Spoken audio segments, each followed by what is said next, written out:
Parliament శీతాకాల సమావేశాల తొలి రోజే రెండు సభలు విపక్షాల నినాదాలతో దద్దరిల్లాయి. ఉభయ సభలను ప్రముఖ వ్యాపారవేత్త గౌతమ్ అదానీ అంశం కుదిపేసింది. ముఖ్యంగా ఆయనపై అమెరికాలో నమోదైన కేసు గురించి చర్చించాలని లోక్సభ, రాజ్యసభలోనూ విపక్ష సభ్యులు పట్టుబట్టారు. తొలుత ఇదే అంశంపై లోక్సభలో గందరగోళం నెలకొంది. స్పీకర్ ఓం బిర్లా సంతాప తీర్మానాలు చదవగానే విపక్ష సభ్యులు ఒకేసారి లేచి అదానీ అంశంపై చర్చించాలని నినాదాలు చేశారు. కానీ స్పీకర్ ఓం బిర్లా మాత్రం దీనిపై చర్చించేందుకు ససేమిరా అన్నారు. తర్వాత సభ నియంత్రణలో లేకపోవడంతో తొలుత మధ్యాహ్నం 12 గంటలకు వాయిదా వేశారు.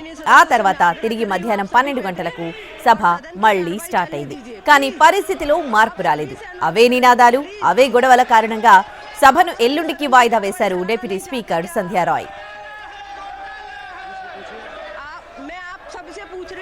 అటు రాజ్యసభ కూడా గౌతమ్ అదానీ అంశంపై దద్దరిల్లింది. కాసేపు ఈ అంశంపై రాజ్యసభ చైర్మన్ జగదీప్ ధన్ఖడ్ వర్సెస్ విపక్ష నేత మల్లికార్జున ఖర్గే వాగ్వాదం నడిచింది.